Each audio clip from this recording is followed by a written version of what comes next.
ভাগ্যবাদ, জ্যোতিষচর্চা আর গ্রহরত্ন আজকের আমাদের বিষয়। নমস্কার। আমাদের সঙ্গে আছেন বিখ্যাত জ্যোতিষী ব্যাসদেব। উনি একসময় ইঞ্জিনিয়ার ছিলেন টিটাগড় পেপার মিলসের। আর রয়েছেন আমাদের সঙ্গে সিদ্ধার্থ ও সৌমিত্র। এরা হাতিবাগানের বহুদিনের জ্যোতিষ পরিবারের ছেলে এবং বহুদিন ধরে, বহু বছর ধরে জ্যোতিষ চর্চা করছেন। আমরা একবার তাদের কাজের জায়গায় এক ঝলক দেখব। আমি এখানে জ্যোতিষী করি, যেমন আমাদের হাতিমণ্ডলে আমার বাবাও করেছেন, আমার দাদু, এটা আমাদের দাদুরই প্রতিষ্ঠিত। এটা 1270 সাল থেকে এটা হয়ে আসছে। তবে এই না যে আমরা জ্যোতিষী বলে আলাউদ্দিনের আশ্চর্য প্রদীপ, যে আমরা এমন কিছু করে দেখিয়ে দেবো না যে আপনাকে দিনকে রাত বলে যাকে। আমার পেশা, আমি অরিজিনালি ছিলাম ইঞ্জিনিয়ার। তারপর দীর্ঘ 20 বছর ধরে আমি এখানেও আসি। এটা একটা সাইড প্রফেশন হিসেবে আমি নিয়েছিলাম। তো এই অ্যাস্ট্রোলজির প্রতি আমার ইন্টারেস্ট ছিল বাই স্টাডিং অ্যান্ড এক্সপিরিয়েন্স। তারপর আমি এটা আফটার রিটায়ারমেন্টে ফুল ফ্লেজড করছি এখন। আমাদের একটা এই জ্যোতিষবিদ্যার ভারতবর্ষের একটা আধার তৈরি হয়েছে।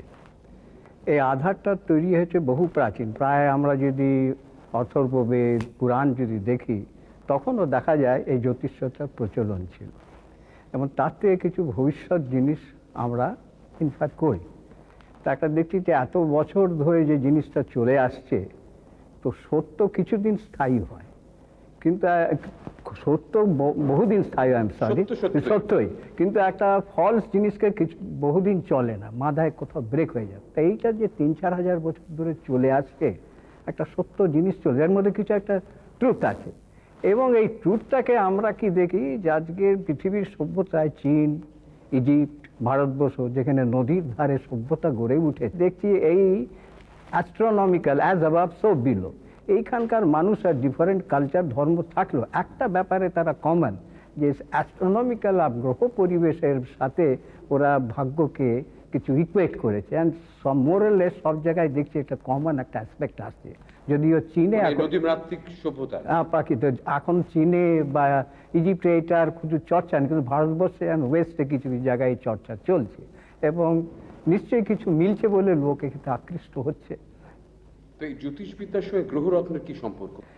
এখন বর্তমান ফিজিক্স কি বলছে, যা কিছু ম্যাটার দেখছেন, it is the condensation of energy. তো এই যে কসমিক রে, আমরা কসমিক রে দিয়ে স্টোনের একটা প্রচলন আছে, মন্ত্রের প্রচলন আছে। তো স্টোনের প্রচলন কি হচ্ছে, স্টোনে আমরা একটা ধরুন চুনি দিলাম, তা চুনি দিয়ে তার বেনিফিক এফেক্টটা নিতে চাইছি। ইট ইজ এ ভেরি ডিটেল, আমি শর্টকাটে বলছি যে এখন ডাক্তারবাবুর কাছে গেলে আপনারা ইনফ্রারে দিতে বলে, হ্যাঁ, তো ইনফ্রা দিয়ে দিলে কিছু উপকার হয়। সাধারণ মানুষ তো এটা ব্যবহার করতে পারে না বা তাদের ক্ষমতার বাইরে। এরকম যারা খুবই গরিব মানুষ, তারাও তো এই ভাগ্যবাদে বিশ্বাস করে, কিন্তু তারা কি করে?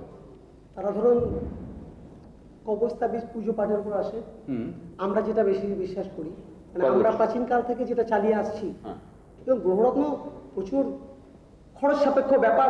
সেটা আমার প্রশ্ন ছিল, প্রচুর খরচ সাপেক্ষ ব্যাপার। আমরা অনেক ক্ষেত্রে হয়তো অনেককে লিখে দিই, তাদের রিকোয়েস্টে তাবিজ ধারণ, এর জন্য তার বিশ্বাসের ব্যাপার আছে।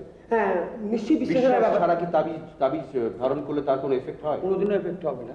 আমি একটা কথাই বারবার বলবো, 136 বছর ধরে আমরা বসে থাকতে পারতাম না একটা জায়গায়। এমন একটা জায়গা আমাদের পুরো কাজটা করতে একদম রাস্তার ধারে, আমাদের কোনো দরজা নেই, ঘেরা নেই, কিছু নেই, কিন্তু আমরা ওপেন এয়ারে বসে আছি।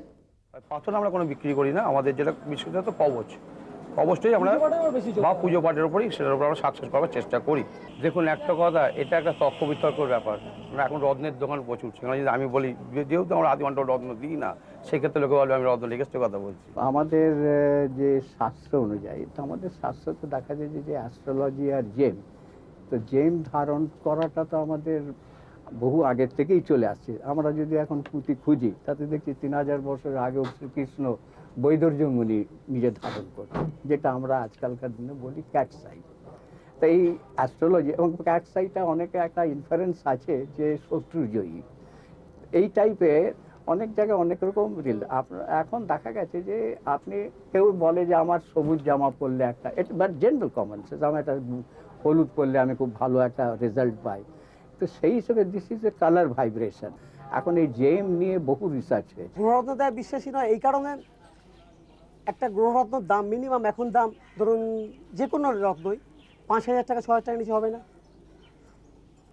সেই রত্নটা যার পড়ার ক্ষমতা আছে তার তো ভাগ্য এমনি ফিরে যাবে।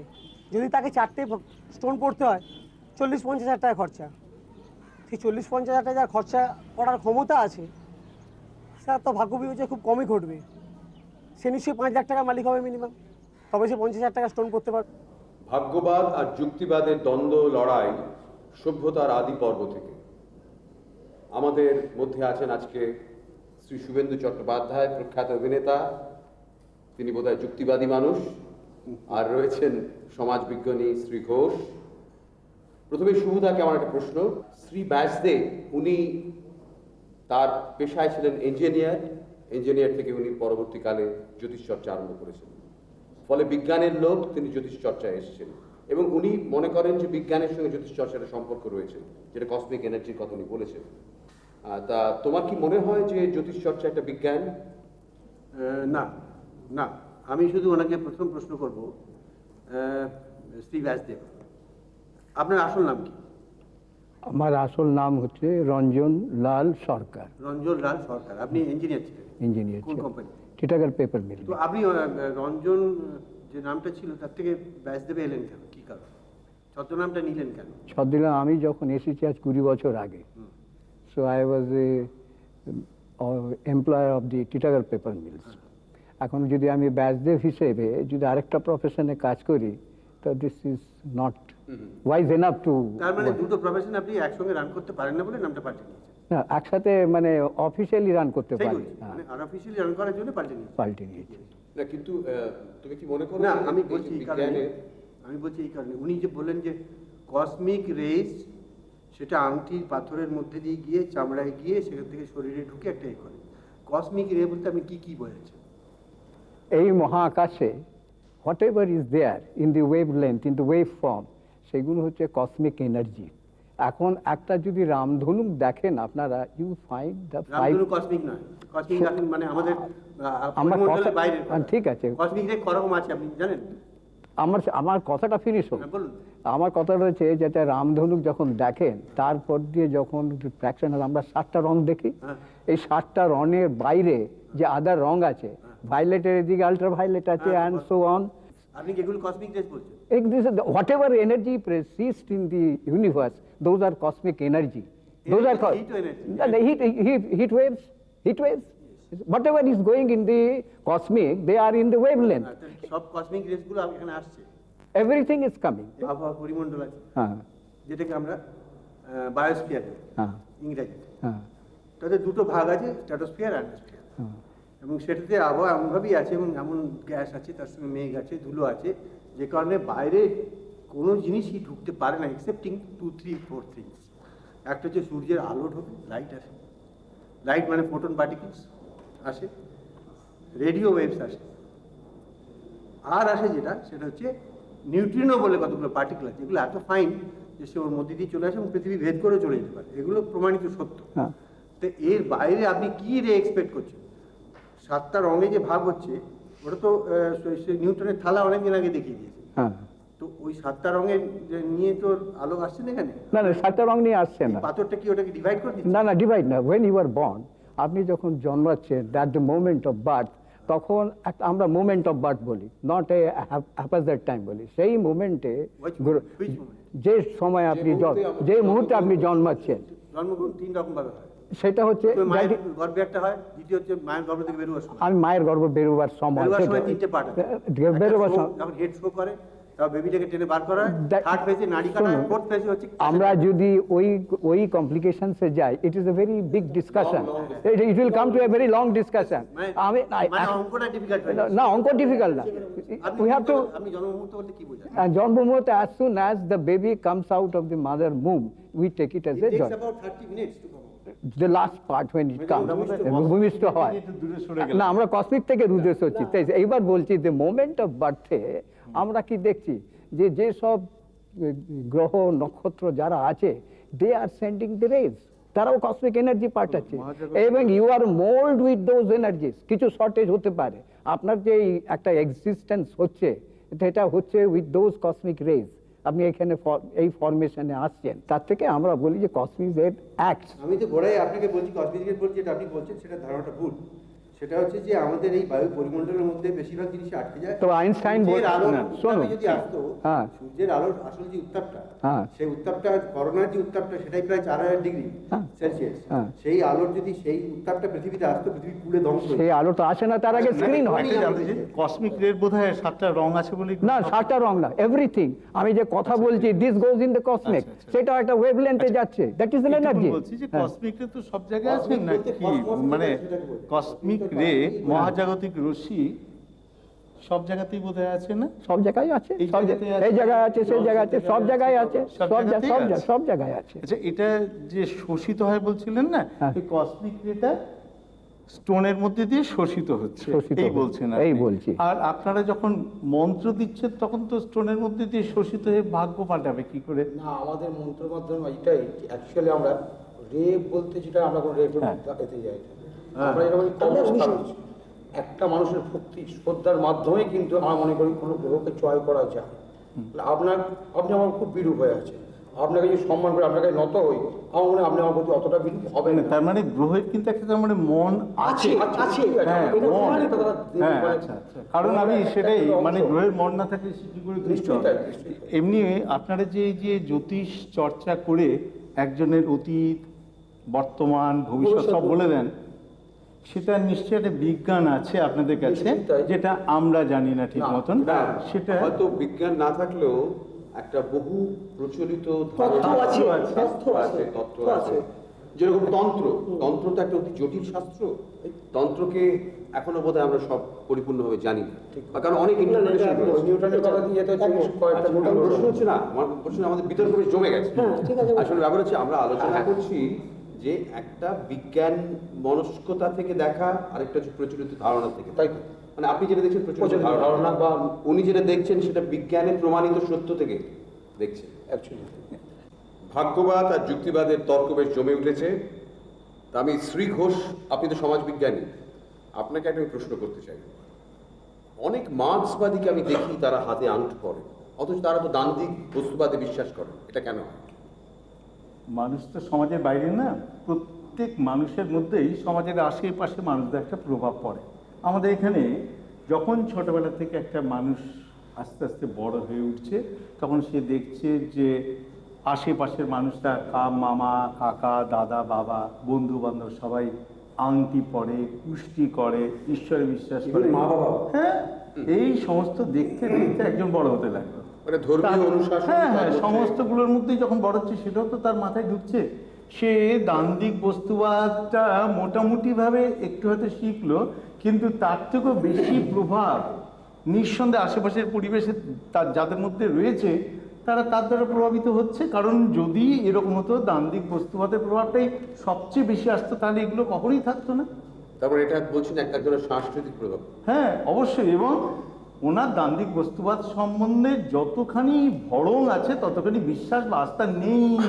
একদম। এই ব্যাপারটা আমি পরে একটু আলোচনা করব। আমার একটা মনে হচ্ছিল যে আপনি গৌতম বাবু এবং সিদ্ধার্থ বাবু,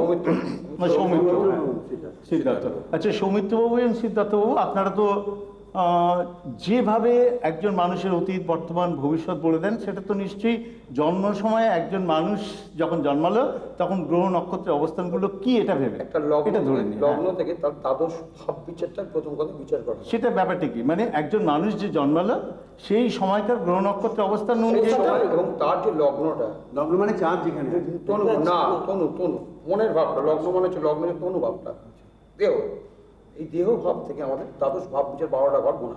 দেহ ভাবটা বুঝতে পারলাম একটু বলেন। মানে তনু, লগ্ন হচ্ছে তনু বলে, তার মানে জন্ম সময়টাকে ধরে নিচ্ছে। সদ্যজাত শিশু, তার তো মন তৈরি হয় না, তার ভবিষ্যৎ, তার তো ওই টাইমে তার ভবিষ্যৎ একজন পুষ্ট। আমি একটুখানি রেকটিফাই করেছি, লগ্ন ভাবটা হচ্ছে mathematical point rising the horizon, ওই পয়েন্ট ম্যাথমেটিক্যাল পয়েন্টটাকে লগ্ন বলে। অর্থাৎ যখন জন্মালো, তার থেকে 12 জন্মালো, সেটা আরো সহজ সরল করে আমরা বলতে চাইছি যাতে সবাই বুঝতে পারে। সেই সময়ে যে গ্রহ নক্ষত্রের অবস্থান, সেই গ্রহ নক্ষত্রের অবস্থান অনুযায়ী আপনারা বলে দিতে পারছেন? কেন বলতে পারছেন? কারণ ভাগ্যটা পূর্ব নির্ধারিত, এই তো? হ্যাঁ, পূর্ব নির্ধারিত, মানে ভাগ্যটা ওই অনুযায়ী নির্ধারিত হয়ে গেল। তার ভাগ্যটা আমার কাছে পূর্ব কিনা আমার কাছে ওইভাবে ভাগ্যটা, হ্যাঁ, ওইভাবে নির্ধারিত হয়ে গেল যে কি কি থাকবে, তাই তো? আচ্ছা, এইবার এই নিয়ে আপনারা করেন, আলোচনা করেন। 9টা। 9টা কি কি? 9টা হচ্ছে আমার, যেমন প্রথম বলছি, বৃহস্পতি, শনি, রাহু, কেতু, মঙ্গল, বুধ, শুক্র, আচ্ছা কেতু, রবি। রবি রবি ও চন্দ্র, মানে যেটা সোম বলা হয়, চন্দ্র বা সোম। তো এর মধ্যে আমি তো দেখতে পাচ্ছি যে চন্দ্র হচ্ছে গ্রহই নয়, চন্দ্র হচ্ছে স্যাটেলাইট, উপগ্রহ। রবি হচ্ছে একটা স্টার, নক্ষত্র। রবি কোনো গ্রহই নয়, এটা ফর্ম অফ হিলিয়াম গ্যাস, কিন্তু হাইড্রোজেন গ্যাসের সমন্বয়। তারপর রাহু আর কেতু বলে কিছু নেই। ঠিক কথা, আপনি যেটা বলছেন এটা তর্ক বিতর্কের ব্যাপার। আমি বলবো, আপনি কোথায় অবস্থান করছে বলুন তো রাহুটা? রাহু, হ্যাঁ, রাহু মানে সৌরমণ্ডলে কোনখানটা রাহু? মানে আপনি বলছেন এটা আপনার চিরকালীন বিশ্বাস অবস্থান করছে না, একটা ছায়াকে আমরা রাহু বলে অবস্থিত করি। ছায়া কি বলে? পৃথিবীটাকে আর কি। তাহলে কেতুটা কিভাবে বলছেন? ছায়া মানে উপছায়া নাকি? ঠিক তাই, অনেকটাই বলতে পারেন তাই। এবং মানে আমরা পেনাম্বরা, এইটা হচ্ছে গ্রহ। না, এখানে আমি একটু রেক্টিফাই করি। হ্যাঁ, বলুন। যে পৃথিবীটা একটা সার্কেলে ঘুরছে, একটা ইলেকট্রিক ফর্মে ঘুরছে, জোডাইকে, সে ঘুরে যাচ্ছে, এবং চন্দ্র যে বুঝতে পারলাম না, আপনি ফর্মটা বলছি, আমরা চারদিকে ঘুরছে, সূর্যের চারিদিকে পৃথিবী ঘুরছে, কিন্তু এবং সব নক্ষত্র, আমাদের যে astrology, Indian astrology based on this, এই যে পৃথিবী যেটা ঘুরছে, মহাকাশে তো অগণিত নক্ষত্র। তো এই যে ঘোরার, আকাশ বলতে আপনি কি বোঝাচ্ছেন? আপনি যতদূর দেখেন পুরো এনভায়রিং দ্য হোল ইউনিভার্স, কি তার মধ্যে কি আছে? whole universe, it is a one entity, universe consisting of what? every stars, আমি cosmic, আপনাকে আইডিয়া দেবো। হ্যাঁ বলুন। ইউনিভার্স আমার মনে হয় কনসিস্টিং, যে হ্যাঁ, না, হ্যাঁ, ব্যাপার হচ্ছে যে এখন এটা বিরাট বিষয়, হ্যাঁ। বিরাট বিষয়। না আমি যে গ্রহ নিয়ে কষ্ট করছি। না, গ্রহ নিয়ে আমি বলে দিচ্ছি। না, আমি সেটাই বলছি যে গ্রহ মানে কি। আমরা গ্রহের মানেটা ঠিক আছে, হ্যাঁ। মানে এইগুলো যেটা বললেন যে রাহু কেতু, এই দুটো গ্রহ এবং তাদেরও পুজো টুজো যে হয়, সে দুটো ছায়া বললেন। হ্যাঁ, আমরা বুঝতে পারছি বিভিন্ন মত আছে এখানে। আমি একটা অন্য বিষয় জানতে চাইছিলাম। এখন এই যে হাতের রেখার মধ্যে কি সেই ভাগ্য আপনি আমি পাবেন? একটা জিনিস, হ্যাঁ, হাতের রেখার মধ্যে ভাগ্য ওনারা বলে দিতে পারেন? হ্যাঁ, আমার হাতের দিকে নিশ্চয়ই চাই। একটা কথা বলেছেন কিন্তু খুব সুন্দর প্রবীণ, সেটা হচ্ছে উনি গোড়াতেই একেবারে বলেছেন যে এই গ্রহকে তুষ্ট করতে হয়, গ্রহ কুপিত হয় এবং গ্রহকে তুষ্ট করতে, হ্যাঁ, কারণ উনি বলেছেন যে তার রোষ থেকে মুক্ত হয়। গ্রহরত্ন ধারণ, হ্যাঁ, সমস্ত সেই কিছু অনুযায়ী করা হচ্ছে। করছেন। আমরা কিন্তু রত্নের দিকে ঠিক করি। আচ্ছা, রত্নের বদলে খবর দিচ্ছেন। গ্রহরত্নে ফল হয়? হ্যাঁ, গ্রহরত্নে আচ্ছা, ফল হয়। এই যে অসুখ বিসুখ এই সমস্ত ক্ষেত্রেও গ্রহ রত্ন দিলে কাজ হয়, দেখেছেন? আমরা দেখেছি এইসব বিষয়ে রত্ন দিলে কাজ হয়। বাহ। যেরকম পান্নাটা আমরা দেখেছি যারা নার্ভের ডিজিজে ভোগে, তাদের পান্না দিয়ে দেখেছি যে সূক্ষ্ম সূক্ষ্ম নার্ভগুলোর উপরে শরীরে কাজ করে, এবং বহু লোক আমরা দেখেছি উপকার পেয়েছে বাতের মানে থেকে। ধরুন, কারণ যদি পার্কিনসনিজম আছে, আপনি আনলে সারিয়ে দিতে পারবেন? না, that is not the point. Parkinson আছে বলে আমি পান্না দিলাম সেরে যাবে না।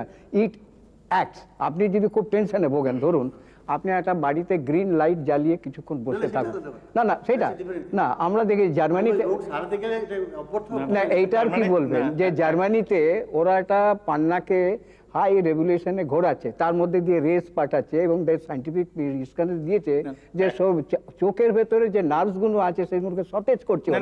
How they are doing. আমরা একটা জিনিস জানতে চাইছি আপনাদের, মানে এই বিতর্ক সত্যি অনেক চলবে, সত্যি খুব জমে উঠেছে, মানে এমন একটা বিষয়, তার কারণ এটা থাকবে বিশ্বাস মানুষের। ফলে আমার মনে হয় যে আমরা আবার পরবর্তী সপ্তাহে এই বিতর্ক চালাবো এবং কোনো একটা জায়গায় কারো পক্ষে সিদ্ধান্তে পৌঁছবো, কিংবা ভাববো যে এই দুই অবস্থানই পৃথিবীর মানুষের সঙ্গে থাকবে।